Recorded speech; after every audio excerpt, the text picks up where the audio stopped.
All right, folks, welcome back to the Plain Fun RC channel. I'm your host, Saul, and we've mounted both of the motors, and we use the SDB Standoffs, as you can see. For some reason, the bolts that were for this one were literally just a fraction bigger than these 1024s. I don't know why, so I had to open these up, but just a touch. Just use a 1/4 drill bit. I used these channels here, and you can see they kind of tore up the outside, but then I realized if you just put a rag in between the channels and the actual standoffs, then it won't tear things up. So anyway, but they're on there, no problems whatsoever. As you can see, they look great, and I really like these removable firewalls. It's really the first airplane I ever had that had a removable firewall. So now once the epoxy's dry, I'll go ahead and once we have the battery tray installed, then we'll go ahead and we'll mount those onto the actual plane. But we've got the wires down this way because the ESC is going to be sitting inside the plane here. The airflow is going to be this way, so it'll help to cool the ESC. And so those are in place. Real quick, Michael had sent me something a while back about choices for engines. Let me focus in on the email here. You can take a look at it. And you can see the different types of engines, that you can choose from. So if you're trying to pick an engine, these are some good ideas.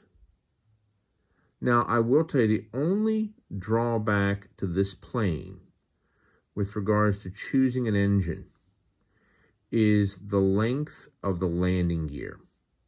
Because of the length of the landing gear, the maximum diameter prop you can go with is a 20-inch prop.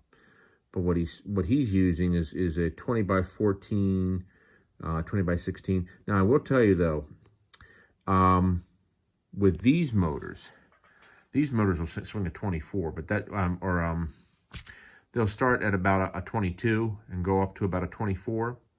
So I'm going to use a 4-bladed 20-inch prop with a 12 pitch for these, and it should be more than enough to get it in the air. Now, I would have preferred going with one of the Hacker motors that's equivalent to about 100 cc's, but the issue, once again, is the landing gear. It's not tall enough. That's the problem. So I'm not sure why Michael decided to make landing gear so short for this plane, considering the motors that they're using are swinging it on an average of anywhere from roughly about 22 inches on up to about 28 inches. Anyway, nonetheless, motors are installed, and now we're just waiting on the plane to dry. We're going to also work on the assembly of the landing gear mounts, and you can see one of the cowlings over there. We're going to open up those cheeks, the front of the cheeks for airflow, clear those out as well. So beyond that, there's not much more I can really do until the carbon fiber dries, but we'll have more videos in just a second. All right, more to come. One more thing I wanted to add, with regards to the choice of spacers, 3-inch spacers are what you're going to need if you're using the Rimfire 65cc Outrunner motors, okay? So that's important to keep in mind. That will give you a 1/8 inch gap between the back of the spinner and the front of the cowling, which is more than enough, which is really all you need.